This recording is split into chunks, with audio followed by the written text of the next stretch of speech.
Okay, so നമുക്ക് start ചെയ്യാം. ആദ്യം എന്നെ പരിചയപ്പെടുത്താം. എൻ്റെ പേര് ഡോക്ടർ ജാൻ എലിസബത്ത് ജോസഫ്. ഞാൻ ശ്രീനാരായണഗുരു ഓപ്പൺ യൂണിവേഴ്സിറ്റിയുടെ ഡിപ്പാർട്ട്മെന്റ് ഓഫ് സോഷ്യോളജിയിൽ അസിസ്റ്റന്റ് പ്രൊഫസറാണ്. സോ ഇന്ന് ഞാൻ നിങ്ങൾക്ക് ഈ സെഷനിൽ കവർ ചെയ്യാൻ പോകുന്നത് 201 SE പ്രോജക്ട് മാനേജ്മെന്റ് പേപ്പറിലെ ബ്ലോക്ക് 1 യൂണിറ്റ് 2 ആണ്. യൂണിറ്റ് 1 ഇന്നലെ കവർ ചെയ്തിരുന്നു. സോ യൂണിറ്റ് 2 പ്രോജക്ട് ഐഡന്റിഫിക്കേഷൻ ആണ് നോക്കാൻ പോകുന്നത്. സോ ഇന്നലത്തെ യൂണിറ്റിൽ നമ്മൾ കവർ ചെയ്തത് പ്രോജക്റ്റ് എന്താണ്, പ്രോജക്റ്റിന്റെ പ്രത്യേകതകൾ എന്താണ്, ഒരു പ്രോജക്റ്റ് പ്രപ്പോസൽ എന്ന് പറയുമ്പോഴത്തെ അതിന്റെ ഫോർമാറ്റ് എന്താണ്, അതിനായിട്ട് ബന്ധപ്പെട്ടിട്ടുള്ള check list and project cycle management, PPM, ഇത്രയും കാര്യങ്ങളാണ് ഇന്നലത്തെ യൂണിറ്റിൽ ഡിസ്കസ് ചെയ്തത്. ഇന്ന് പ്രോജക്ട് ഐഡന്റിഫിക്കേഷൻ ആണ് നോക്കേണ്ടത്. സോ ആദ്യം തന്നെ അപ്രോച്ചസ് ടു പ്രോജക്ട് ഐഡന്റിഫിക്കേഷൻ എന്താണെന്ന് നോക്കാം. സോ പ്രോജക്ട് ഐഡന്റിഫിക്കേഷൻ എന്ന് പറയുമ്പോഴത്തേക്ക് ആ വാക്കിൽ തന്നെ എന്താണ് ഉദ്ദേശിക്കുന്നതെന്ന് കൺവേ ചെയ്യുന്നുണ്ട്. So project identification acts as the first constructive link to social change or corporate intervention. So project identification ആണ് ഒരു പ്രോജക്റ്റിന് വഴി ഒരുക്കുന്നത് ആദ്യം തന്നെ, അല്ലേ? സോ നമ്മളൊരു പ്രോജക്റ്റ് ചെയ്യണം, അല്ലെങ്കിൽ പ്രോജക്ട് പ്ലാനിങ് അണ്ടർടേക്ക് ചെയ്യുമ്പോഴത്തേക്ക് ആദ്യത്തെ ഒരു ലിങ്ക് എവിടെയാണ്? Project identify ചെയ്യുന്നതിലാണ്. സോ ഈ ഒരു സ്റ്റെപ്പാണ് ആദ്യം തന്നെ സോഷ്യൽ ചേഞ്ച് അല്ലെങ്കിൽ ഒരു കോർപ്പറേറ്റിന്റെ CSRന്റെ ഫണ്ട് പ്രയോഗത്തിന്റെ ഭാഗമായിക്കൊണ്ട് ആദ്യം നമ്മൾ എടുക്കുന്ന step. So it relies on 2 prominent contrasting methodology. So project ഐഡന്റിഫിക്കേഷനിൽ 2 പ്രധാന മെത്തഡ്സ് ആണ് ഉള്ളത്. അത് ടോപ്പ് ഡൗൺ അപ്രോച്ച് എന്ന് പറയുന്ന മെത്തഡും ബോട്ടം അപ്പ് അപ്രോച്ച് മെത്തഡും. ഇവിടെ മറ്റൊരു അപ്രോച്ചും കൂടെ പറയുന്നുണ്ട്, NPT. പക്ഷേ പ്രധാനമായിട്ട് top down and bottom up approach ആണ് ഉള്ളത്. സോ ടോപ്പ് ഡൗൺ അപ്രോച്ച് എന്ന് പറയുമ്പോഴത്തേക്ക് ഇതിന്റെ മെക്കാനിസം നോക്കുകയാണെങ്കിൽ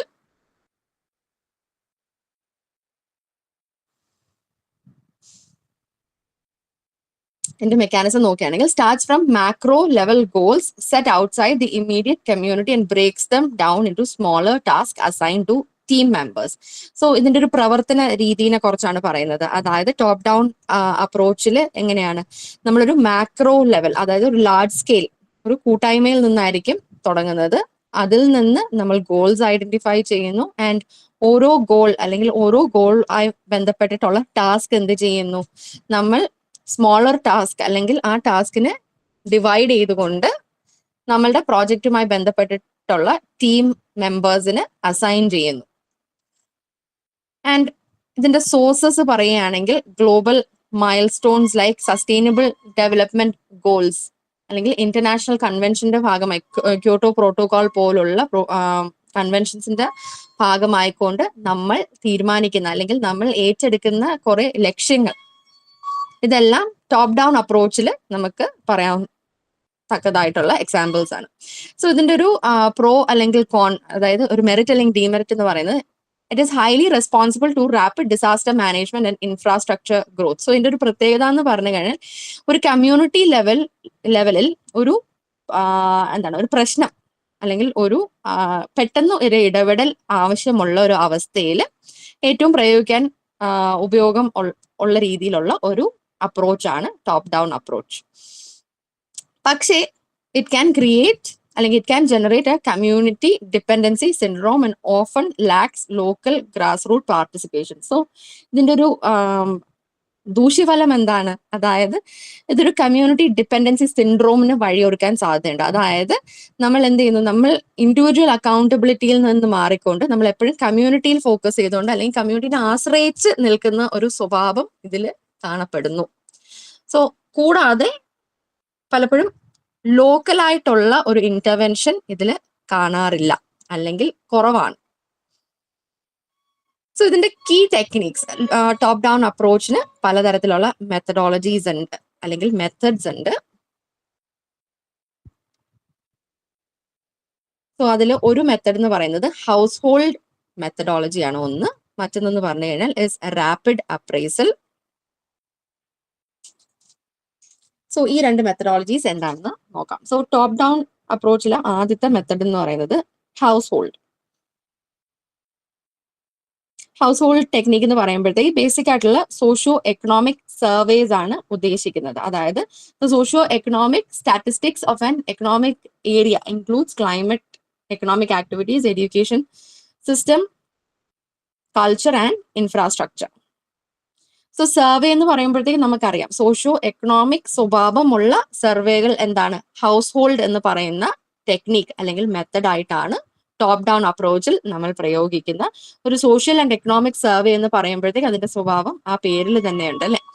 ആ ഒരു മേഖലയിൽ അല്ലെങ്കിൽ നമ്മൾ ഈ ഒരു സർവേ എവിടെയാണോ അപ്ലൈ ചെയ്യുന്നത് അവിടുത്തെ എക്കണോമിക് ആക്ടിവിറ്റീസ് അല്ലെങ്കിൽ സോഷ്യൽ ക്വാളിറ്റി ഉള്ള ഏതൊരു കാര്യത്തിനെയും നമ്മൾക്ക് ചോദ്യം ചെയ്തുകൊണ്ട് ഡേറ്റ കളക്ട് ചെയ്യാൻ സാധിക്കുന്ന രീതിയിലുള്ള സർവേ ആണ് സോഷ്യോ എക്കണോമിക് സർവേ കൊണ്ട് ഉദ്ദേശിക്കുന്നത്. സോ ഈ ഒരു തരത്തിലുള്ള സർവേ എന്ന് പറയുമ്പോഴത്തേക്ക് നമ്മൾ എങ്ങനെയാണ് ക്യാരി ഔട്ട് ചെയ്യുന്നത്? ഒരു ക്വസ്റ്റിനെയർ രൂപത്തിലായിരിക്കാം, അല്ലെങ്കിൽ ഒരു ഇന്റർവ്യൂ നടത്തിക്കൊണ്ട് അതിൽ നിന്ന് കിട്ടുന്ന വിവരം ഡോക്യുമെന്റ് ചെയ്തും, അതല്ല എങ്കിൽ ഡയറക്റ്റ് ഒബ്സർവേഷൻ, നേരിട്ട് നമ്മൾ ഏതൊരു സമൂഹത്തിനാണോ അല്ലെങ്കിൽ കമ്മ്യൂണിറ്റിനാണോ പഠിക്കുന്നത് അവിടെ അവരുമായിട്ട് ചേർന്ന് നിന്നുകൊണ്ട് അവരുടെ ചെയ്യുന്ന ആക്ടിവിറ്റീസിൽ പാർട്ടിസിപ്പേറ്റ് ചെയ്തുകൊണ്ട് അവരിൽ നിന്ന് വിവരം ശേഖരിക്കുന്നതാകാം. സോ ഇതാണ് ഹൗസ് ഹോൾഡ് എന്ന് പറയുമ്പോഴത്തേക്ക്. ഇനി റാപ്പിഡ് അപ്രൈസൽ അല്ലെങ്കിൽ റൂറൽ അപ്രൈസൽ എന്ന് ഇതിനെ പറയും. ഇതിന്റെ ഒരു പേരിൽ നിന്ന് തന്നെ മനസ്സിലാക്കേണ്ടത് ഒന്നെന്ന് പറഞ്ഞു കഴിഞ്ഞാൽ ഇത് റൂറൽ ഏരിയയിൽ പ്രയോഗിക്കുമ്പോഴത്തേക്ക് റാപ്പിഡ് റൂറൽ അപ്രൈസൽ ആയിട്ട് അറിയപ്പെടുകയും, അതേസമയം അർബൻ മേഖലകളിൽ പ്രയോഗിക്കുകയാണെങ്കിൽ റാപ്പിഡ് അർബൻ അപ്രൈസൽ എന്നാണ് ഇതിന് പറയുക. സോ ഇവിടെ ശേഖരിക്കുന്ന data it is assessed quickly, making it possible to collect the information from it at a low cost and in short span of time. So ഇതിന്റെ ഒരു പ്രത്യേകത റാപ്പിഡ് അപ്രൈസൽ. ആ rapid എന്ന് ഉദ്ദേശിക്കുന്നത് തന്നെ എന്താണ്? വേഗത്തിൽ നമ്മൾക്ക് ഡേറ്റ കളക്ട് ചെയ്യാൻ സാധിക്കുക. ആ വേഗതയുടെ ഒരു പ്രത്യേകത എന്താണ്? ലോ കോസ്റ്റ് ആണ്, കൂടാതെ ഒരു ഷോർട്ടർ, കുറച്ച് സമയത്തിനുള്ളിൽ നമ്മൾ ഉദ്ദേശിക്കുന്ന രീതിയിലുള്ള ഡേറ്റ കളക്ട് ചെയ്യാൻ സാധിക്കുക എന്നുള്ളതാണ്. So as investigation and assessment of the project is carried out at the same time, it is mostly referred to as rapid. So നമ്മൾ എന്തുകൊണ്ടാണ് ഇതിനെ റാപ്പിഡ് എന്ന് പറയുന്നത്? അത് ചെലവ് കുറച്ചുകൊണ്ടും അല്ലെങ്കിൽ വേഗം ചെയ്യാൻ സാധിക്കുന്നതുകൊണ്ടും മാത്രമല്ല. ഒരു ഇൻവെസ്റ്റിഗേഷൻ അല്ലെങ്കിൽ ഒരു പ്രോജക്റ്റ് എന്ന് പറയുമ്പോഴത്തേക്ക് സൈമിൾട്ടേനിയസ്ലി നമ്മൾ എന്ത് ചെയ്യുന്നു? ഡേറ്റയും കളക്ട് ചെയ്യുന്നു, ആ ഡേറ്റയുടെ അസസ്മെന്റും അതിനോടൊപ്പം തന്നെ നടത്തുന്നു. അതുകൊണ്ടാണ് ഇതിനെ റാപ്പിഡ് അപ്രൈസൽ എന്ന് പറയുന്നത്. സോ ഈ മെത്തഡിൽ ഉപയോഗിക്കുന്ന മെത്തഡോളജി അല്ലെങ്കിൽ മെത്തഡ്സ് ടെക്നിക്സ് എന്താണ്? ഇന്റർവ്യൂ, ഡയറക്റ്റ് ഒബ്സർവേഷൻ പോലുള്ള മെത്തഡ്സ് ആണ് ഇവിടെയും പ്രയോഗിക്കുന്നത്. പക്ഷേ ഇവിടുത്തെ ഒരു പ്രത്യേകത എന്താണ്? ഇതിനോടൊപ്പം തന്നെ ഒരു സെക്കൻഡറി ഡേറ്റയും ഭാഗമാക്കും. സെക്കൻഡറി ഡേറ്റ എന്ന് പറയുമ്പോഴത്തേക്ക് ഓൾറെഡി പബ്ലിഷ് ചെയ്തിട്ടുള്ള ഡോക്യുമെന്റ്സിനെയാണ് നമ്മൾ സെക്കൻഡറി ഡേറ്റ എന്ന് പറയുന്നത്. സോ ഇതാണ് റാപ്പിഡ് അപ്രൈസൽ എന്ന് പറയുന്നത്. സോ ടോപ്പ് ഡൗൺ അപ്രോച്ചിന്റെ കുറച്ച് അഡ്വാൻറ്റേജസ് ആൻഡ് ഡിസഡ്വാൻറ്റേജസ് ആണ് ഇവിടെ പറഞ്ഞേക്കുന്നത്. ഇത് നിങ്ങൾക്കൊരു ചോദ്യമായിട്ട് വരാൻ സാധ്യതയുണ്ട്. കൂടാതെ ഏത് രണ്ട് മെത്തഡ്സ് ആണ് പ്രോജക്റ്റ് ഐഡന്റിഫിക്കേഷന്റെ ഭാഗമാകുന്നതെന്നും നിങ്ങൾക്ക് ചോദിക്കാം. What is top down approach അല്ലെങ്കിൽ what is bottom up approach? ഇതെല്ലാം പോസിബിൾ ക്വസ്റ്റ്യൻസ് ആണ്. സോ അഡ്വാൻറ്റേജസ് ആൻഡ് ഡിസഡ്വാൻറ്റേജസ് എന്ന് പറയുമ്പോഴത്തേക്ക് ആദ്യം നമുക്ക് അഡ്വാൻറ്റേജസ് നോക്കാം. സോ ടോപ്പ് ഡൗൺ അപ്രോച്ചിന്റെ അഡ്വാൻറ്റേജ് നോക്കുകയാണെങ്കിൽ എന്താണ്? It is a source of employment as partnership with local suppliers is made possible. So ഈ ഒരു മെത്തഡിന്റെ പ്രത്യേകത എന്ന് പറഞ്ഞു കഴിഞ്ഞാൽ എന്താണ്? ലോക്കൽ ഒരു കമ്മ്യൂണിറ്റി ലെവൽ അപ്രോച്ച് ഇവിടെ കാണാം. അതായത് നമ്മൾ ഒരു പ്രോജക്റ്റ് അണ്ടർടേക്ക് ചെയ്ത് കഴിഞ്ഞാൽ നമ്മൾ അതാത് കമ്മ്യൂണിറ്റിയുമായി ബന്ധപ്പെട്ടുകൊണ്ട് അവർക്ക് ലോക്കൽ എംപ്ലോയ്മെന്റ് നൽകിക്കൊണ്ട് അല്ലെങ്കിൽ ലോക്കൽ കമ്മ്യൂണിറ്റീനെയും കൂടെ അതിന്റെ ഭാഗമാക്കിക്കൊണ്ടായിരിക്കും പ്രവർത്തിക്കുക. ആൻഡ് നേരത്തെ പറഞ്ഞ പോലെ എന്താണ്? ഒരു ഡിസാസ്റ്റർ ഉണ്ടാകുന്ന, അതായത് റാപ്പിഡ് ആയിട്ട് നമ്മളുടെ നിന്ന് റെസ്പോൺസ് അല്ലെങ്കിൽ നമ്മുടെ ഇടപെടൽ ഉണ്ടാകേണ്ട സാഹചര്യങ്ങൾ പ്രയോഗിക്കാൻ പറ്റിയ ഒരു മെത്തഡോളജി ആണ് top down approach. So disasters, flood അല്ലെങ്കിൽ ഒരു ലാൻഡ് സ്ലൈഡ്, നമ്മുടെ കേരളം തരണം ചെയ്തിട്ടുള്ള പലതരത്തിലുള്ള ഡിസാസ്റ്റർ സന്ദർഭങ്ങളിൽ പ്രയോഗിക്കാൻ പറ്റിയ ഒരു മെത്തഡോളജിയാണിത്. സോ മറ്റൊരു അഡ്വാൻറ്റേജ് എന്ന് പറഞ്ഞാൽ it is appropriate to provide common services to education, health, water and transport. So ഈ തരത്തിലുള്ളൊരു അപ്രോച്ച് പ്രയോഗിച്ചുകൊണ്ടുള്ള സ്റ്റഡികൾ അല്ലെങ്കിൽ പ്രോജക്ട്സ് നമ്മൾ അണ്ടർടേക്ക് ചെയ്യുന്നത് കൂടുതലും education, health, water and transport മേഖലകളിലാണ്. മറ്റൊരു അഡ്വാൻറ്റേജ് എന്ന് പറഞ്ഞു കഴിഞ്ഞാൽ it has A wide spread benefit and serves a higher purpose by contributing to the national or international goals and objectives. അതാണ് നമ്മൾ പറഞ്ഞത് സസ്റ്റൈനബിൾ ഡെവലപ്മെന്റ് ഗോൾസ് അല്ലെങ്കിൽ ക്യോട്ടോ പ്രോട്ടോകോൾ പോലുള്ള കൺവെൻഷൻസിൽ നിന്ന് നമ്മൾ കോമൺ ആയിട്ട് ഗ്ലോബലി ആൻഡ് ഇന്റർനാഷണലി ഏറ്റെടുത്തിട്ടുള്ള ഗോൾസ് അല്ലെങ്കിൽ objectives undertake ചെയ്യാനായിട്ടും ഈ മെത്തഡ് ഉപയോഗിച്ച് കാണുന്നു. മറ്റൊരു അഡ്വാൻറ്റേജ് എന്ന് പറഞ്ഞു കഴിഞ്ഞാൽ facilities the sharing of trans boundary resource. അതായത് ഒരു ബിയോണ്ട് ബൗണ്ടറി ഇതിൽ വരുന്ന റിസോഴ്സ് ഷെയറിംഗ് നടക്കാനുള്ള പോസിബിലിറ്റി അല്ലെങ്കിൽ ആ ഒരു പ്രയോഗം കണ്ടുവരുന്നു. ഇനി ഡിസഡ്വാൻറ്റേജസ് എന്ന് പറയുമ്പോഴത്തേക്ക് എന്താണ്? It is not capable of modifying already established ideas and beliefs practised by the target beneficiaries. So ഏതൊരു ഗ്രൂപ്പ് അല്ലെങ്കിൽ കമ്മ്യൂണിറ്റീനെ ആണോ നമ്മൾ പഠിക്കുന്നത്, അവരുമായി ബന്ധപ്പെട്ടിട്ടുള്ള അവർ ഓൾറെഡി പ്രവർത്തിക്കുന്ന മേഖലകളോ അല്ലെങ്കിൽ അവർ ഓൾറെഡി അവരുടെ പ്രവർത്തനങ്ങൾ ഗൈഡ് ചെയ്യുന്ന ഐഡിയാസോ വിശ്വാസങ്ങളെയോ മാറ്റാൻ ഉള്ള കെൽപ്പ് ഈ ഒരു അപ്രോച്ചിന് ഇല്ല. മറ്റൊരു ഡിസഡ്വാൻറ്റേജ് എന്ന് പറഞ്ഞു കഴിഞ്ഞാൽ is the misconception exist that external entities know better and more than the communities. So പലപ്പോഴും ഒരു പ്രോജക്റ്റ് എന്താണ്, ഒരു തേർഡ് പാർട്ടി ആയിരിക്കും അണ്ടർടേക്ക് ചെയ്യുക ഒരു കമ്മ്യൂണിറ്റിക്ക് വേണ്ടി. ഇപ്പൊ ഒരു സ്ഥലത്ത് എന്താണ് ഡ്രിങ്കിങ് വാട്ടർ പ്രശ്നമുണ്ട്. സോ അതിനെ കുറച്ച് അവിടുത്തെ പ്രശ്നം പഠിക്കാനായിട്ട് മൂന്നാമത് പുറത്തു നിന്നൊരു എക്സ്റ്റേണൽ വ്യക്തി ആയിരിക്കാം അല്ലെങ്കിൽ ഒരു ഏജൻസി ആയിരിക്കാം വരുന്നത്. സോ അവരുടെ വരുമ്പോഴത്തേക്കുള്ളൊരു മുൻവിധി അല്ലെങ്കിൽ ധാരണ എന്ന് പറയുന്നത് എന്താണ്? ഞങ്ങൾക്ക് നിങ്ങളെയും കാട്ടിയും കൂടുതൽ നിങ്ങളുടെ കാര്യങ്ങൾ അറിയാമെന്നുള്ളൊരു ധാരണ അല്ലെങ്കിൽ ആ തരത്തിലുള്ള മിസ്കൺസെപ്ഷൻ ഉണ്ടായിരിക്കാൻ സാധ്യത ഉണ്ട്. മറ്റൊരു ഡിസഡ്വാൻറ്റേജ് എന്ന് പറഞ്ഞു കഴിഞ്ഞാൽ facilitating participation from the community members is known existent. So ഒരു കമ്മ്യൂണിറ്റിക്ക് വേണ്ടി നമ്മൾ അണ്ടർടേക്ക് ചെയ്യുന്ന സ്റ്റഡി ആണെങ്കിൽ പോലും എന്താണ്, കമ്മ്യൂണിറ്റി മെമ്പേഴ്സ് ഇതിൽ എത്രത്തോളം പാർട്ടിസിപ്പേറ്റ് ചെയ്യുന്നു, അറ്റ് വാട്ട് കപ്പാസിറ്റി എന്നുള്ളത് ഒരു ക്വസ്റ്റ്യൻ ആണ്. മറ്റൊരു ഡിസഡ്വാൻറ്റേജ് എന്ന് പറഞ്ഞു കഴിഞ്ഞാൽ it encourages community dependency syndrome. നമ്മൾ നേരത്തെ ഡിസ്കസ് ചെയ്ത പോലെ എന്താണ്, ഒരു ആശ്രയിക്കാനുള്ള അല്ലെങ്കിൽ ആ ടൈപ്പ് ഓഫ് ഡിപെൻഡൻസി ക്രിയേറ്റ് ചെയ്യാൻ സാധ്യത ഉണ്ട്. അതായത് കമ്മ്യൂണിറ്റി മെമ്പേഴ്സ് അവരുടെ ഇടയിൽ നിന്ന് തന്നെ പരിഹാരം കണ്ടെത്താൻ സാധിക്കുമെങ്കിൽ പോലും എന്ത് ചെയ്യില്ല, അത് ചെയ്യുന്നതിന് പകരം അവർ പുറമേ നിന്ന് സഹായം ലഭിക്കാൻ വേണ്ടി തുടരുന്ന ഒരു സ്വഭാവം കണ്ടുവരുന്നു.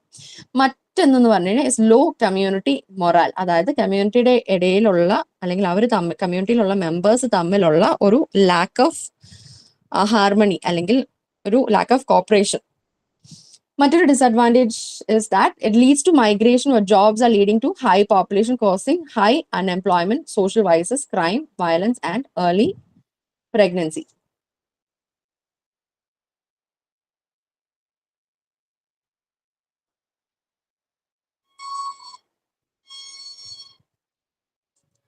സോ ലീഡ്സ് ടു മൈഗ്രേഷൻ എന്ന് പറയുമ്പോഴത്തേക്ക് എന്താണ്, ആളുകൾ കമ്മ്യൂണിറ്റിയുടെ കുറവുകൾ അല്ലെങ്കിൽ കമ്മ്യൂണിറ്റിയുടെ പ്രശ്നം കാരണം എന്ത് ചെയ്യാൻ സാധ്യതയുണ്ട്, അവര് മറ്റിടങ്ങളിലേക്ക് മാറാൻ ആ കമ്മ്യൂണിറ്റിയുടെ ഒരു നിലനിൽപ്പിനെ തന്നെ ബാധിക്കാനുള്ള അവസ്ഥയുണ്ട്. സോ ഇതാണ് top down approach. Now let's look at the bottom up approach.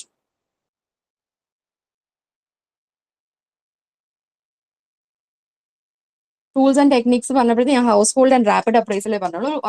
Need assessment സർവേയും കൂടെ ഒരു മെത്തഡാണ്. സോ നീഡ് അസസ്മെന്റ് സർവേയുടെ മറ്റൊരു പേരാണ് സിറ്റാൻ, SITAN. സോ ഇതും നിങ്ങൾക്ക് പലപ്പോഴും ഒരു 1 മാർക്കിന്റെ ചോദ്യമായിട്ട് കണ്ടിട്ടുണ്ട്. സിറ്റുവേഷണൽ അനാലിസിസ് എന്നാണ് സിറ്റാന്റെ full form. So this mostly involves fact finding about the problems or needs in a given area. So need assessment survey എന്നുള്ള ആ പേരിൽ നിന്ന് തന്നെ നമുക്ക് ഒരു ഐഡിയ ലഭിക്കും എന്താണ് ഈ സർവേ കൊണ്ട് ഉദ്ദേശിക്കുന്നത്. അതായത് നമ്മൾ ഏതൊരു മേഖലയിലാണോ പഠനം നടത്താനായിട്ട് ഉദ്ദേശിക്കുന്നത് അവിടുത്തെ ആവശ്യകത എന്താണ് എന്ന് മനസ്സിലാക്കാൻ വേണ്ടി ഉപയോഗിക്കുന്ന ഒരു സർവേ ആണ് നീഡ് അസസ്മെന്റ് സർവേ. സോ ഈ ഒരു സർവേ നടത്തുന്നതിന്റെ ഉദ്ദേശം തന്നെ എന്താണ്, നമ്മൾക്ക് ആ ഒരു കമ്മ്യൂണിറ്റി അല്ലെങ്കിൽ ആ ഒരു ഏരിയയിൽ നിന്ന് തന്നെ സൊല്യൂഷൻ ഐഡന്റിഫൈ ചെയ്യാൻ സാധിക്കുമോ എന്നറിയാൻ വേണ്ടിയിട്ടാണ്. ഇനി let's look at bottom up approach. So bottom up approach എന്ന് പറയുമ്പോഴത്തേക്ക് മറ്റൊരു പ്രോജക്റ്റ് ഐഡന്റിഫിക്കേഷന്റെ ഭാഗമായിട്ട് വരുന്ന ഒരു മെത്തഡോളജിയാണ്. സോ ഇവിടുത്തെ മെക്കാനിസം എന്ന് പറഞ്ഞു കഴിഞ്ഞാൽ it is rooted in democratic brainstorming where project beneficiaries identify and plan operations using their own immediate community capital. So ഇവിടുത്തെ ഒരു പ്രത്യേകത എന്ന് പറഞ്ഞു കഴിഞ്ഞാൽ എന്താണ്, ഏതൊരു കമ്മ്യൂണിറ്റി ആണോ അല്ലെങ്കിൽ കമ്മ്യൂണിറ്റിക്ക് വേണ്ടിയാണോ നമ്മൾ ഈ പഠനം അണ്ടർടേക്ക് ചെയ്യുന്നത്, ആ കമ്മ്യൂണിറ്റിയിലുള്ള വ്യക്തികൾ ഈ പ്രോജക്റ്റിന്റെ എല്ലാ മേഖലകളിലും എല്ലാ കപ്പാസിറ്റിയിലും പ്രവർത്തിച്ചു വരുന്നതാണ്. അതായത് ഒരു ഡെമോക്രാറ്റിക് ലെവലിൽ നിന്നുകൊണ്ട് എല്ലാവരും ഒത്തുചേർന്നുകൊണ്ട് പ്രവർത്തിക്കുക. അതാണ് ഡെമോക്രാറ്റിക് ബ്രെയിൻ സ്റ്റോമിംഗ് എന്ന് പറയുന്നത്. സോ ഒത്തു പ്രവർത്തിക്കും എന്ന് പറഞ്ഞു കഴിഞ്ഞാൽ എന്താണ്, അവര് പ്രോജക്റ്റിന്റെ ഭാഗമായിട്ട് അതിന്റെ ബെനിഫിറ്റ്സ് അല്ലെങ്കിൽ അതിന്റെ ഔട്ട്കം ആർക്കാണ് കൂടുതൽ ബെനിഫിഷ്യറി ആയിട്ട് വരിക, ഐഡന്റിഫൈ ചെയ്യുന്നു. അതേപോലെ ഈ പ്രോജക്റ്റ് അണ്ടർടേക്ക് ചെയ്യാനായിട്ട് വാട്ട് ലൈൻ ഓഫ് ആക്ഷൻ അല്ലെങ്കിൽ പ്ലാൻ ഓപ്പറേഷൻ എന്തായിരിക്കണം എന്ന് തീരുമാനിക്കാനും കമ്മ്യൂണിറ്റി മെമ്പേഴ്സ് അതിന്റെ ഭാഗമാകുന്നു. കൂടാതെ എന്താണ്, ആ കമ്മ്യൂണിറ്റിയിൽ നിലനിൽക്കുന്ന സോഷ്യലായിട്ടും കൾച്ചറലായിട്ടും ഫിസിക്കൽ ആയിട്ടുള്ള ക്യാപിറ്റൽ ഉപയോഗിക്കാനായിട്ട് കമ്മ്യൂണിറ്റി മെമ്പേഴ്സ് മുന്നോട്ട് വരുന്നു. സോ ഇതിന്റെ ഒരു പ്രോ ആൻഡ് കോൺ അല്ലെങ്കിൽ മെറിറ്റ് ആൻഡ് ഡിമെറിറ്റ് പറയുകയാണെങ്കിൽ, ഹൈ ലോക്കൽ റിസോഴ്സ് പ്രിസർവേഷൻ ആണ് നമ്മൾക്ക് കാണാൻ സാധിക്കുക ഇവിടെ.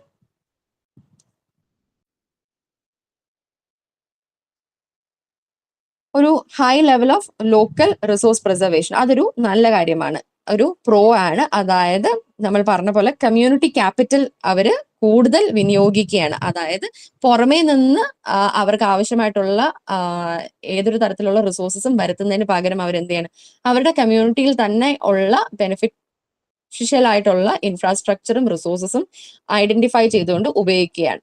മറ്റൊന്നെന്ന് പറഞ്ഞു കഴിഞ്ഞാൽ ഒരു സ്ട്രോങ് അക്കൗണ്ടബിലിറ്റി. അതായത് ഏതൊരു കമ്മ്യൂണിറ്റിക്ക് വേണ്ടിയാണോ ഈ പ്രോജക്റ്റ് അണ്ടർടേക്ക് ചെയ്യുന്നത്, അവർ തന്നെ ആ ഡിസിഷൻ മേക്കിംഗ് പ്രോസസ്സിന്റെ ഭാഗമാകുന്നത് വഴി എന്താണ്, അവരിലേക്കും ഇതിന്റെ ഒരു അക്കൗണ്ടബിലിറ്റി വന്നു ചേരുകയാണ്. അതായത് ഓരോ തീരുമാനങ്ങൾക്കും അവരും കൂടെ റെസ്പോൺസിബിൾ ആയി മാറുകയാണ്. കൂടാതെ ഇതിനൊരു ഹൈ സസ്റ്റൈനബിലിറ്റി ഉണ്ട്. അതായത് ഒരു തേർഡ് പാർട്ടി വന്ന് ഒരു പെർട്ടിക്കുലർ കമ്മ്യൂണിറ്റിക്ക് വേണ്ടി പ്രോജക്റ്റ് നടത്താൻ വേണ്ടി ചടങ്ങ് പോലെ നടത്തി പോകുന്നതിന് പകരം ഇവിടെ എന്താണ്, ആ കമ്മ്യൂണിറ്റിയുടെയും കൂടെ ആവശ്യമായതുകൊണ്ട് എന്താണ്, ഈ പ്രോജക്റ്റ് ഒരു സസ്റ്റൈനബിൾ രീതിയിൽ പ്രവർത്തിച്ച് പോകും. ഇനി ഇതിന്റെ ഡിസഡ്വാൻറ്റേജ് പറയുകയാണെങ്കിൽ, സ്ട്രക്ചറലി ഇത് കുറച്ചും കൂടെ ടൈം കൺസ്യൂമിങ് ആയിട്ടുള്ള ഒരു അപ്രോച്ചാണ്. ആൻഡ് ഇതിന്റെ localised focus might clash with the macro national or international development priorities. So നമ്മൾ എന്താണ് ഇവിടെ മൈക്രോ ലെവലിലാണ് ബോട്ടം അപ്പ് അപ്രോച്ചിൽ പ്രവർത്തിക്കുന്നത്. അതായത് കമ്മ്യൂണിറ്റിയിലുള്ള ഈച്ച് ആൻഡ് എവറി മെമ്പർ ഇതിന്റെ ഭാഗമായി മാറുന്നത് വഴി എന്താണ്, ഒരു ലാർജർ കോണ്ടെക്സ്റ്റിൽ നിലനിൽക്കുന്ന മാക്രോ ലെവലിലുള്ള പ്രയോറിറ്റീസ്, അത് നാഷണൽ ആയാലും ഇന്റർനാഷണൽ ആയാലും ഇത്തരത്തിലുള്ള ഡെവലപ്മെന്റൽ പ്രയോറിറ്റീസ് ആയിട്ട് ക്ലാഷ് ചെയ്യാനുള്ള സാധ്യത കണ്ടുവരുന്നു. സോ ഇതാണ് ഡിസഡ്വാൻറ്റേജസ് ആൻഡ് ഡിസ്അഡ്വാൻറ്റേജസ്. ഇത് ഞാൻ ചുരുക്കി ഹോളിസ്റ്റിക് ആയിട്ട് പറഞ്ഞു എന്ന് മാത്രം. So what are the tools and techniques used in the bottom up approach? So ഇതിലും ആനിമേഷൻ, ഫെസിലിറ്റേഷൻ അല്ലെങ്കിൽ community action and participatory rural urban appraisal. മറ്റടുത്ത് എന്തായിരുന്നു, റാപ്പിഡ് റൂറൽ അല്ലെങ്കിൽ റാപ്പിഡ് അർബൻ അപ്രൈസൽ ആണ്. ഇവിടെ പാർട്ടിസിപ്പേറ്ററി റൂറൽ അല്ലെങ്കിൽ പാർട്ടിസിപ്പേറ്ററി അർബൻ അപ്രൈസൽ ആണ് ഉള്ളത്. സോ ആനിമേഷൻ എന്താണ്? സോ ആനിമേഷൻ എന്ന് പറയുമ്പോഴത്തേക്ക് in this process the people are made more aware of the consequences they suffer from. So ആനിമേഷനിൽ കൂടെ എന്താണ്, ആ കമ്മ്യൂണിറ്റിയിലുള്ള ഒരു പ്രോബ്ലം ഉണ്ടാകും. സോ ആ പ്രോബ്ലത്തിന്റെ എഫക്ട് എത്രത്തോളം ആ കമ്മ്യൂണിറ്റിനെ തന്നെ ബാധിക്കുന്നു എന്നുള്ളത് അവരെ ബോധ്യപ്പെടുത്തി കൊടുക്കുന്നു. So this method builds confidence and encourage people to deal with the problems. So ഈ ഒരു മെത്തഡിന്റെ പ്രത്യേകത എന്താണ്, അവരെ കൊണ്ട് തന്നെ അവരുടെ പ്രശ്നം നമ്മൾ ഐഡന്റിഫൈ ചെയ്യുന്നു, അതിന്റെ സോഴ്സ് ഐഡന്റിഫൈ ചെയ്യിപ്പിക്കുന്നു. അതുവഴി എന്താണ്, അവരെ തന്നെ ആ പ്രോബ്ലം പരിഹരിക്കാൻ വേണ്ടിയിട്ടുള്ള ഹെൽപ്പ് നൽകുന്ന രീതിയിൽ അവരെ ഉദ്ധരിപ്പിക്കുന്നു, എംപവർ ചെയ്യുന്നു. സോ ആ എംപവർ ചെയ്യുന്നത് വഴി ഒരു പ്രത്യേകത എന്താണ്, അവർക്ക് തന്നെ അവരുടെ തീരുമാനങ്ങളുടെ അക്കൗണ്ടബിലിറ്റി അല്ലെങ്കിൽ റെസ്പോൺസിബിലിറ്റി ഏറ്റെടുക്കാനായിട്ട് സാധിക്കുകയാണ്. So animations are carried out by animators who may be internal or externals. So animation നടത്തി വരുന്നത് ആനിമേറ്റേഴ്സ് വഴിയാണ്. ഈ ആനിമേറ്റേഴ്സ് എന്ന് പറയുന്നത് അത് ഇന്റേണലി ഉള്ള ആ കമ്മ്യൂണിറ്റിയിലുള്ളവർ തന്നെ ആകാം, അല്ലെങ്കിൽ എക്സ്റ്റേണലി ഏജൻസിയോ പ്രോജക്ട് ടീമിലോ ഉള്ള വ്യക്തികൾ വേണമെങ്കിലും ആകാം. ഇനി ഫെസിലിറ്റേഷൻ ഓർ കമ്മ്യൂണിറ്റി ആക്ഷൻ എന്ന് പറയുമ്പോഴത്തേക്ക് by equipping people with skills and providing the necessary information, this technique assists people to overcome the problems themselves. So എന്താണ്, ഫെസിലിറ്റേറ്റ് ചെയ്യുകയാണ്. അതായത് ആ കമ്മ്യൂണിറ്റിയിലുള്ള ആളുകൾക്ക് അവരുടെ ഇടയിൽ ഇപ്പൊ വാട്ടർ പ്രോബ്ലം ആണ് അല്ലെങ്കിൽ ഡ്രിങ്കിങ് വാട്ടർ അവൈലബിലിറ്റിയുടെ പ്രശ്നം പഠിക്കുകയാണെങ്കിൽ എന്താണ്, ആ സമൂഹത്തിൽ അല്ലെങ്കിൽ ആ കമ്മ്യൂണിറ്റിയിലുള്ള ആളുകളെ നമ്മൾ എക്വിപ്പ് ചെയ്യുകയാണ്. സോ അതിനെന്ത് ചെയ്യാം, ഓരോ വീട്ടില് ഒരു റെയിൻ വാട്ടർ ഹാർവെസ്റ്റിംഗ് മെക്കാനിസം തുടങ്ങണം, അല്ലെങ്കിൽ അതിനുള്ള മെത്തഡ്സ് അവർക്ക് പഠിപ്പിച്ചു കൊടുക്കുന്നതാകാം. സോ അങ്ങനെ ചെയ്യുന്നത് വഴി നമ്മൾ എന്താണ് ചെയ്യുന്നത്, നമ്മൾ അവർക്കുള്ള സ്കിൽസ്, അവർക്ക് ആവശ്യമായിട്ടുള്ള സ്കിൽസ് നൽകുകയാണ്. കൂടാതെ അവർക്ക് ഉപയോഗിക്കാൻ സാധിക്കുന്ന ഇൻഫർമേഷനും ടെക്നീക്സും നൽകിക്കൊണ്ട് അവരെ കൊണ്ട് തന്നെ അവരുടെ പ്രശ്നം പരിഹരിക്കുന്നതാണ് ഫെസിലിറ്റേഷൻ അല്ലെങ്കിൽ കമ്മ്യൂണിറ്റി ആക്ഷൻ എന്ന് ഉദ്ദേശിക്കുന്നത്. ഇനി പാർട്ടിസിപ്പേറ്ററി റൂറൽ അപ്രൈസൽ അല്ലെങ്കിൽ പാർട്ടിസിപ്പേറ്ററി അർബൻ അപ്രൈസൽ എന്ന് പറയുമ്പോഴത്തേക്ക് ഇത് ഫീൽഡ് റിസർച്ചിൽ നമ്മൾ ഉപയോഗിക്കുന്ന ഒരു ടെക്നീക്കാണ്. ഇതിൽ പലതരത്തിലുള്ള മെത്തഡോളജി ഇതിന്റെ ഭാഗമായിട്ട് വരുന്നു. അതായത് നമ്മൾ കമ്മ്യൂണിറ്റിയിലുള്ള റിസോഴ്സസ് അല്ലെങ്കിൽ കമ്മ്യൂണിറ്റിയിലുള്ള വ്യക്തികളെയും കൂടെ ഉപയോഗിച്ചുകൊണ്ട് നമ്മൾ ആ കമ്മ്യൂണിറ്റിനെ മാപ്പ് ചെയ്യുന്നു. അതായത് അവിടെയുള്ള വസ്തുക്കൾ ഉപയോഗിച്ചുകൊണ്ട് പലതരത്തിലുള്ള റിസോഴ്സസ് എന്താണെന്ന് ഐഡന്റിഫൈ ചെയ്യാനായിട്ടുള്ള മെത്തഡ് ഉണ്ട് അതിൽ. അല്ലെങ്കിൽ അവിടെയുള്ള പ്രശ്നം ടൈം മാനേജ്മെന്റുമായി ബന്ധപ്പെട്ടിട്ടുള്ള പ്രശ്നങ്ങൾ എന്താണ്.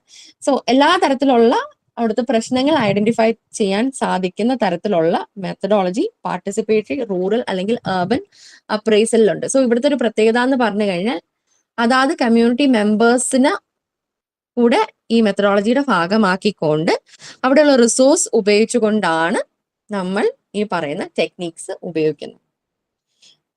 ഇനി coming to the scope of the project. Project scope എന്ന് പറയുമ്പോഴത്തേക്ക് നമ്മൾ വ്യക്തമായിക്കൊണ്ട് എന്ത് നറേറ്റ് ചെയ്യാണ്, നമ്മൾ ഒരു ബ്ലൂ പ്രിന്റ് നൽകുകയാണ്. അതായത് പ്രോജക്റ്റിന്റെ ബൗണ്ടറികൾ അല്ലെങ്കിൽ പ്രോജക്റ്റിന്റെ കപ്പാസിറ്റി എത്രത്തോളം ഉണ്ടാകും, കോസ്റ്റ് എന്താണ്, ടൈം ലൈൻസ് എന്താണ്, ആൻഡ് നമ്മൾ ഈ പ്രോജക്റ്റ് വഴി ഡെലിവർ ചെയ്യാൻ ഉദ്ദേശിക്കുന്ന അല്ലെങ്കിൽ ഔട്ട്കം ആയിട്ട് ഉദ്ദേശിക്കുന്ന ഡെലിവറബിൾസ് എന്താണെന്നുള്ളതാണ് പ്രോജക്റ്റ് സ്കോപ്പിൽ കാണിക്കുക. ഇനി പ്രോജക്റ്റ് സ്കോപ്പ് പറയുമ്പോഴത്തേക്ക് സ്കോപ്പ് ക്രീപ്പ് എന്ന് പറയുന്നത് is an important concept. Scope creep എന്ന് പറയുമ്പോഴത്തേക്ക് ഉദ്ദേശിക്കുന്നത് it is A high risk project management phenomena where miscommunication or loose planning causes a project's task to swell beyond its original constraint, causing budget overruns and timeline slippage. So scope creep എന്ന് പറയുമ്പോഴത്തേക്ക് നമ്മൾ ഇന്നലെ പറഞ്ഞ പോലെ നമ്മുടെ project proposal അല്ലെങ്കിൽ ഇപ്പൊ പറയുന്ന പ്രോജക്ട് സ്കോപ്പിൽ നമ്മൾ എന്താണ് കാണിക്കുന്നത്, നമ്മൾ വ്യക്തമായിട്ട് നമ്മളുടെ ഒബ്ജക്റ്റീവ്സ് എന്താണ്, നമ്മൾ ആ ഒബ്ജക്റ്റീവ്സ് അച്ചീവ് ചെയ്യാൻ വേണ്ടി ആവശ്യമായിട്ട് വരുന്ന റിസോഴ്സസ്, അത് ബഡ്ജറ്റ് ആയാലും മാൻ പവർ ആയാലും എല്ലാം വ്യക്തമായിട്ട് ഔട്ട്ലൈൻ ചെയ്യുന്നു. പക്ഷേ ഈ ഔട്ട്ലൈൻ ചെയ്യുന്നതിൽ എവിടെയെങ്കിലും നമ്മൾക്കൊരു തെറ്റ് പറ്റുകയോ ഒരു പാളിച്ചയോ പറ്റിക്കഴിഞ്ഞാൽ എന്ത് സംഭവിക്കും? നമ്മൾ ഉദ്ദേശിച്ചിരിക്കുന്ന ടൈം ഫ്രെയിമിലോ അല്ലെങ്കിൽ ഉദ്ദേശിച്ചിരിക്കുന്ന ബഡ്ജറ്റിലോ നമ്മൾക്ക് ഈ പർട്ടിക്കുലർ ഒബ്ജക്റ്റീവ് അല്ലെങ്കിൽ നമ്മൾ ഉദ്ദേശിക്കുന്ന കാര്യം പ്രോജക്റ്റിൽ നടത്തി എടുക്കാനായിട്ട് സാധിക്കത്തില്ല. അതുവഴി എന്ത് സംഭവിക്കുന്നു? അതുവഴി നമ്മളുടെ ഉദ്ദേശിച്ചിട്ടുള്ള ടൈം ഫ്രെയിമിനപ്പുറം പ്രോജക്റ്റ് പോവും, അല്ലെങ്കിൽ നമുക്ക് അലോക്കേറ്റ് ചെയ്തിട്ടുള്ള ബഡ്ജറ്റിനുള്ളിൽ പ്രോജക്റ്റിന്റെ എക്സ്പെൻസസ് നിൽക്കില്ല. സോ ഇതിനെയാണ് സ്കോപ്പ് ക്രീപ്പ് എന്ന് പറയുന്നത്. സോ ഇതും നിങ്ങൾക്ക് പലപ്പോഴും ഡെഫിനിഷൻ അല്ലെങ്കിൽ 2 മാർക്സിനായിട്ട് ചോദിച്ച് കണ്ടിട്ടുണ്ട്.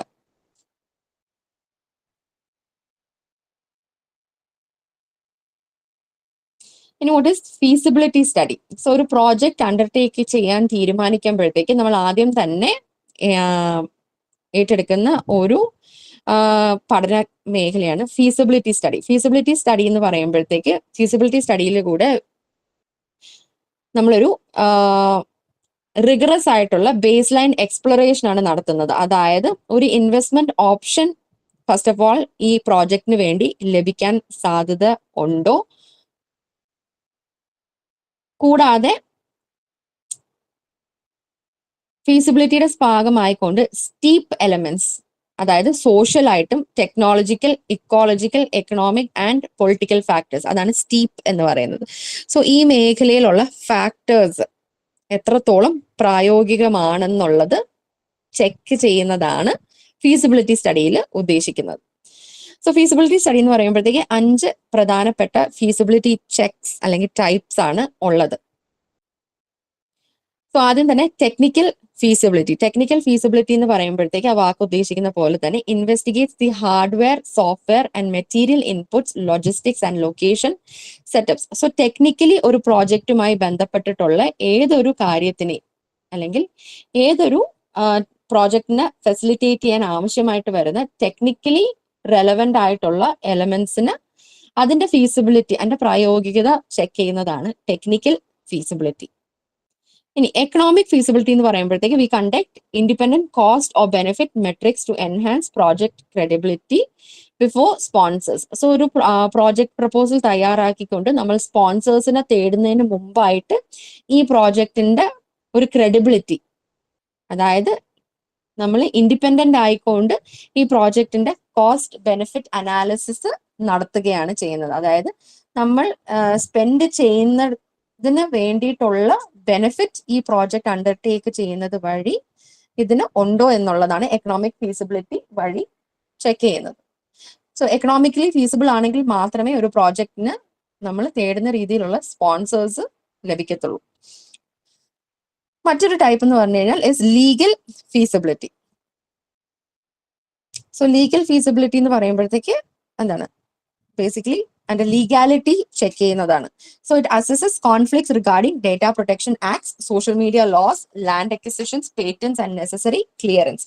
സോ അതായത് ഒരു പ്രോജക്റ്റുമായിട്ട് നമ്മൾ ഏതൊരു പഠന വിഷയമാണോ ഏറ്റെടുത്തിട്ടുള്ള അതുമായി ബന്ധപ്പെട്ടിട്ട് വരാൻ സാധ്യത ഉള്ള അല്ലെങ്കിൽ നമുക്ക് ലഭിക്കേണ്ടതായിട്ടുള്ള എല്ലാ തരത്തിലുള്ള ലീഗൽ ഫോർമാലിറ്റീസ് ചെക്ക് ചെയ്യുക, ക്ലിയർ ചെയ്യുക, നേടിയെടുക്കുക എന്നുള്ളതാണ് ലീഗൽ ഫീസിബിലിറ്റി വഴി ഉദ്ദേശിക്കുന്നത്. ഇപ്പൊ നമ്മളൊരു എൻവയോൺമെന്റൽ സ്റ്റഡി ആണ് നടത്തുന്നതെങ്കിൽ നമ്മൾ ചിലപ്പോൾ ഒരു സെൻസിറ്റീവ് സോണിലായിരിക്കാം, സൈലന്റ് വാലി പോലുള്ള ഒരു സെൻസിറ്റീവ് സോണിലായിരിക്കാം നമ്മളൊരു പഠനം നടത്തുന്നത്. സോ ആ ഒരു മേഖലയിൽ പഠനം നടത്തണമെങ്കിൽ എന്താണ്, നമ്മൾക്ക് വെറുതെ എൻവിഷൻ ചെയ്തുകൊണ്ട് പ്രപ്പോസൽ തയ്യാറാക്കി സ്പോൺസർ ഏജൻസിയിൽ നിന്ന് ഫണ്ട് മേടിച്ചുകൊണ്ട് നടത്താൻ സാധിക്കില്ല. നമ്മൾക്ക് ഈ മേഖലയെ ആക്സസ് ചെയ്യണമെങ്കിൽ എന്ത് വേണം, സ്പെഷ്യൽ എൻവയോൺമെന്റൽ ക്ലിയറൻസുകൾ വേണം. സോ അതിൻ്റെതായിട്ടുള്ള ലീഗൽ ഫോർമാലിറ്റീസ് ചെക്ക് ചെയ്യുന്നതാണ് ലീഗൽ ഫീസിബിലിറ്റി. ഇനി ഓപ്പറേഷണൽ ഫീസിബിലിറ്റി എന്ന് പറയുമ്പോഴത്തേക്ക് determines if the organisations systemic structural needs will be successfully resolve on project completion. അതായത് ഓപ്പറേഷണൽ ഫീസിബിലിറ്റി എന്ന് പറയുമ്പോഴത്തേക്ക് ഏതൊരു ഏജൻസി ആണോ അല്ലെങ്കിൽ ഏതൊരു ഓർഗനൈസേഷൻ ആണോ ഈ പ്രോജക്റ്റ് അണ്ടർടേക്ക് ചെയ്യാൻ പോകുന്നത്, അണ്ടർടേക്ക് ചെയ്യുന്നത് വഴി ആ ഓർഗനൈസേഷന്റെ ആവശ്യങ്ങൾ നിറവേറ്റാൻ സാധിക്കുമോ എന്നുള്ളതാണ് ഓപ്പറേഷണൽ, അല്ലെങ്കിൽ ആ ഒരു ഏജൻസി അല്ലെങ്കിൽ ഓർഗനൈസേഷന്റെ അവൈലബിൾ ആയിട്ടുള്ള ഇൻഫ്രാസ്ട്രക്ചറും റിസോഴ്സസും ഉപയോഗിച്ചുകൊണ്ട് ഈ പ്രോജക്റ്റ് അണ്ടർടേക്ക് ചെയ്യാൻ സാധിക്കുമോ, നമുക്ക് ഔട്ട്കം ഡെലിവർ ചെയ്യാൻ സാധിക്കുമോ എന്ന് ചെക്ക് ചെയ്യുന്നതാണ് ഓപ്പറേഷണൽ ഫീസിബിലിറ്റി. ഇനി coming to scheduling feasibility.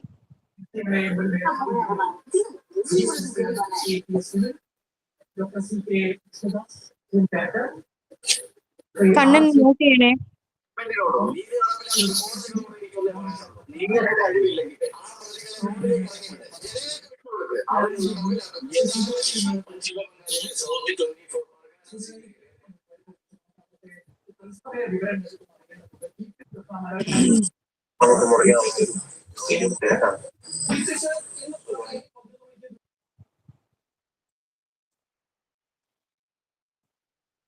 Okay, so ഇനി ഷെഡ്യൂളിംഗ് ഫീസിബിലിറ്റിനെ കുറിച്ചാണ് പറയേണ്ടത്. സോ ഷെഡ്യൂളിംഗ് ഫീസിബിലിറ്റി എന്ന് പറയുമ്പോഴത്തേക്ക്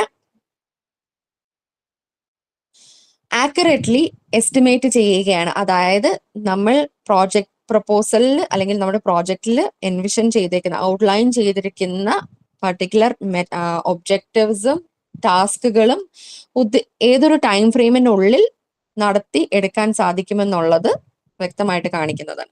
so accurately estimates time metrics to prevent project failures due to poor timing. So ഇത് ചെയ്യുന്നത് എന്തിനു വേണ്ടിയിട്ടാണ്, ഒരു പ്രോജക്റ്റ് വിത്തൗട്ട് ഡിലേ നമ്മൾക്ക് വിത്തൗട്ട് ലാഗ് കംപ്ലീറ്റ് ചെയ്യാൻ സാധിക്കാൻ വേണ്ടിയിട്ടാണ് ഷെഡ്യൂളിംഗ് ഫീസിബിലിറ്റി ചെയ്യുന്നത്. സോ ഇവിടെ നമ്മൾ ടൈം ഫ്രെയിം സൃഷ്ടിക്കുമ്പോഴത്തേക്ക് എന്ത് ചെയ്യും, റിയലിസ്റ്റിക് ആയിട്ടുള്ള ഒരു ടൈമിംഗ് ആയിരിക്കും അല്ലെങ്കിൽ ടൈം ഫ്രെയിം ആയിരിക്കും ഇവിടെ പ്രിപ്പയർ ചെയ്യുക. ഇനി let us look at opportunity studies, അല്ലെങ്കിൽ ഓപ്പർച്യൂണിറ്റി സ്റ്റഡി എന്ന് പറയുന്നത് എന്താണെന്നുള്ളതാണ്.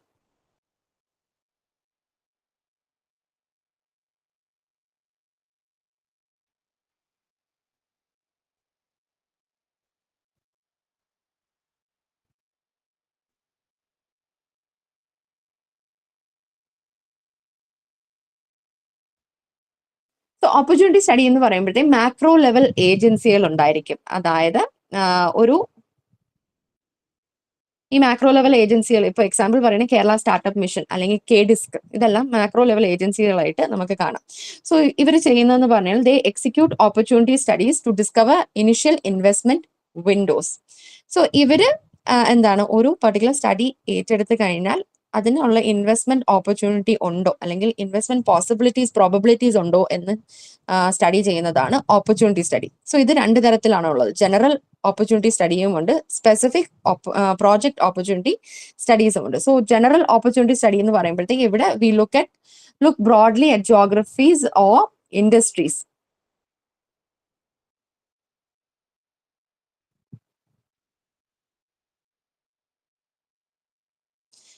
അതായത് ഒരു ജനറൽ ഓപ്പർച്യൂണിറ്റി സ്റ്റഡി എന്ന് പറയുമ്പോഴത്തേക്ക് it is carried out to understand and identify the possible benefits for potential investors. So ഒരു ഏജൻസി ഒരു പ്രോജക്റ്റ് ഫണ്ട് ചെയ്യാൻ അല്ലെങ്കിൽ സ്പോൺസർ ചെയ്യാൻ തയ്യാറായാൽ അവർ വെറുതെ ചെയ്യാൻ തയ്യാറാവൂ, അവർക്കും എന്തെങ്കിലും ബെനിഫിറ്റ് ഉണ്ടെങ്കിൽ മാത്രമേ എല്ലാവരും എന്ത് ചെയ്യത്തുള്ളൂ, ഫിനാൻഷ്യലി ഇൻവെസ്റ്റ് ചെയ്യത്തുള്ളൂ. സോ ആ ഒരു പൊട്ടൻഷ്യലിനെ മനസ്സിലാക്കാൻ അല്ലെങ്കിൽ ആ ഒരു ബെനിഫിറ്റ് എന്താണെന്ന് ഐഡന്റിഫൈ ചെയ്യാൻ വേണ്ടിയിട്ട് അണ്ടർടേക്ക് ചെയ്യുന്നതാണ് general opportunity study. So general opportunity study എന്ന് പറയുന്നത് 3 തരത്തിലാണ് ഉള്ളത്: area study, sectoral and sub sectoral studies.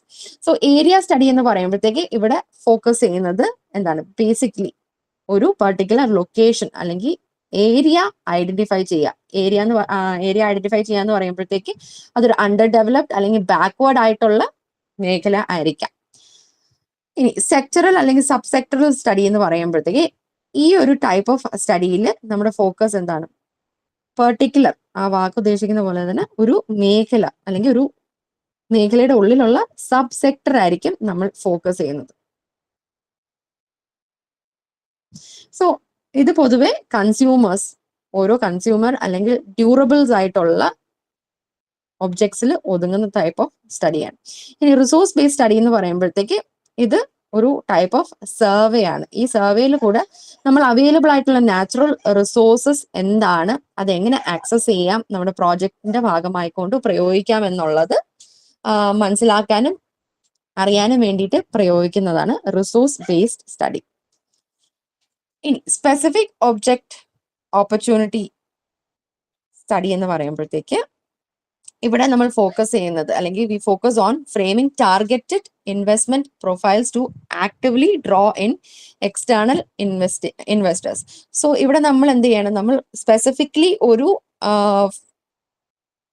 Sponsoring agency അല്ലെങ്കിൽ ഒരു ഇൻവെസ്റ്ററിനെ മുൻനിർത്തിക്കൊണ്ട് അല്ലെങ്കിൽ അവരെ മനസ്സിൽ കണ്ടുകൊണ്ട് ടാർഗറ്റ് ചെയ്തുകൊണ്ട് നമ്മൾ എന്ത് ചെയ്യണം, നമ്മളുടെ പ്രോജക്റ്റിന് അതിനനുസരിച്ചിട്ട് തയ്യാറാക്കുന്നതിനെയാണ് സ്പെസിഫിക് പ്രോജക്റ്റ് ഓപ്പർച്യൂണിറ്റി സ്റ്റഡി എന്ന് പറയുന്നത്.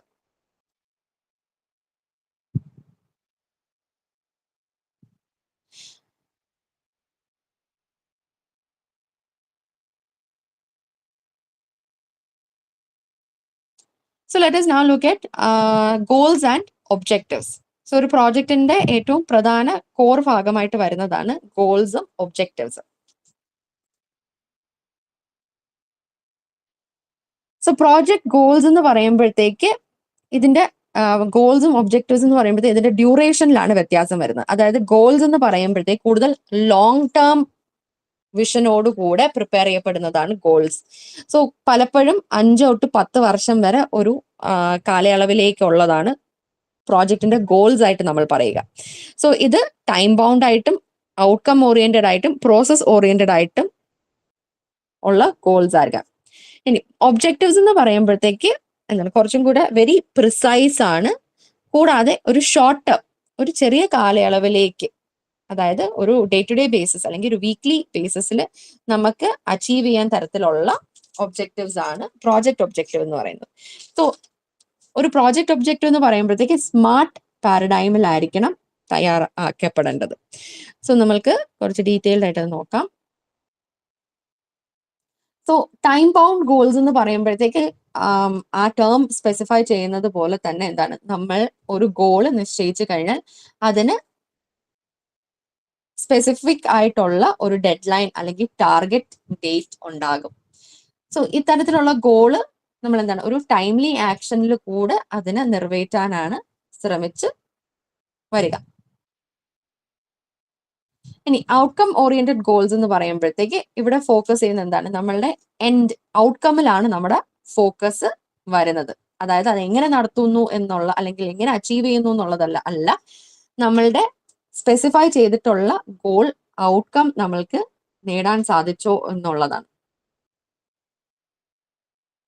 സോ പലപ്പോഴും ഈ തരത്തിലുള്ള ഗോൾസിന്റെ ഒരു പ്രത്യേകത എന്ന് പറഞ്ഞാൽ നമ്മൾ ഉദ്ദേശിക്കുന്ന ഔട്ട്കം ലഭിക്കുക അല്ലെങ്കിൽ ലഭിക്കുന്നത് വരെ എന്ത് ചെയ്യും, ആ ഡെഡ് ലൈൻ ടെൻറ്റേറ്റീവ്ലി മാറാനുള്ള സാധ്യത കാണുന്നുണ്ട്.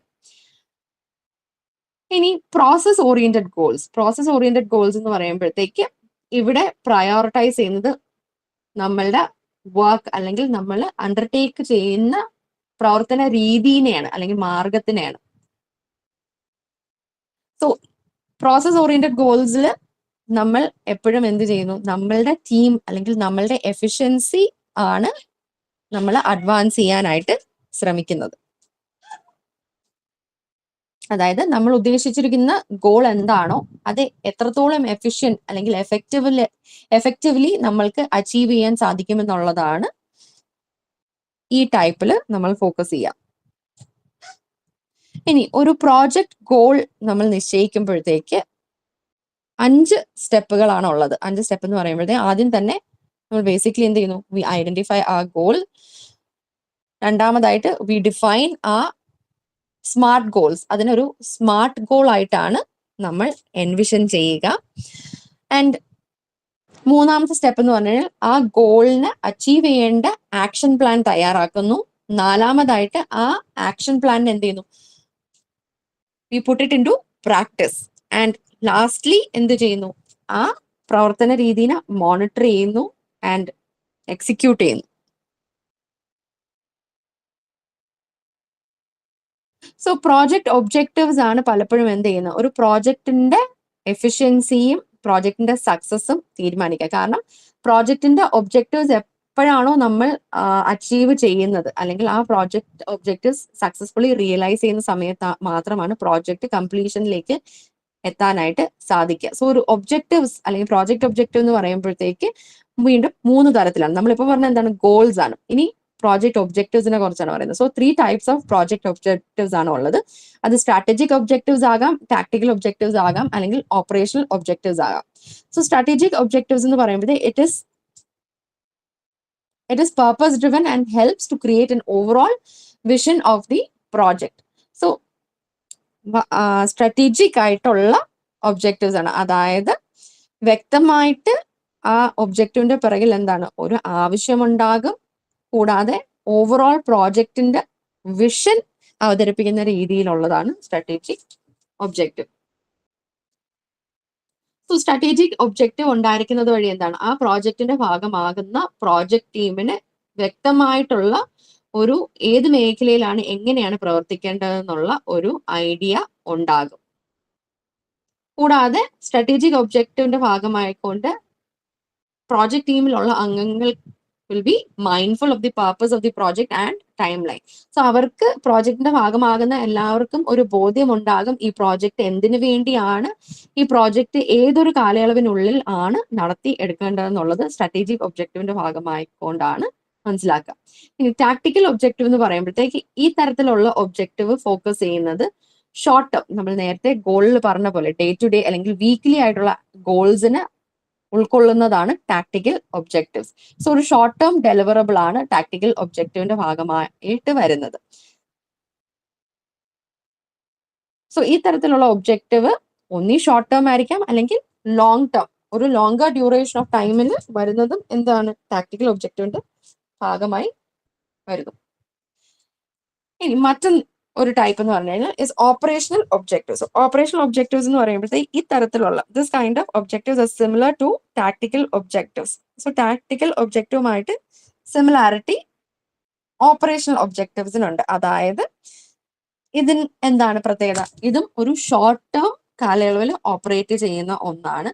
So this type of objective focus is on action orientation, that is tasks which are achievable and relatable to the operational goals.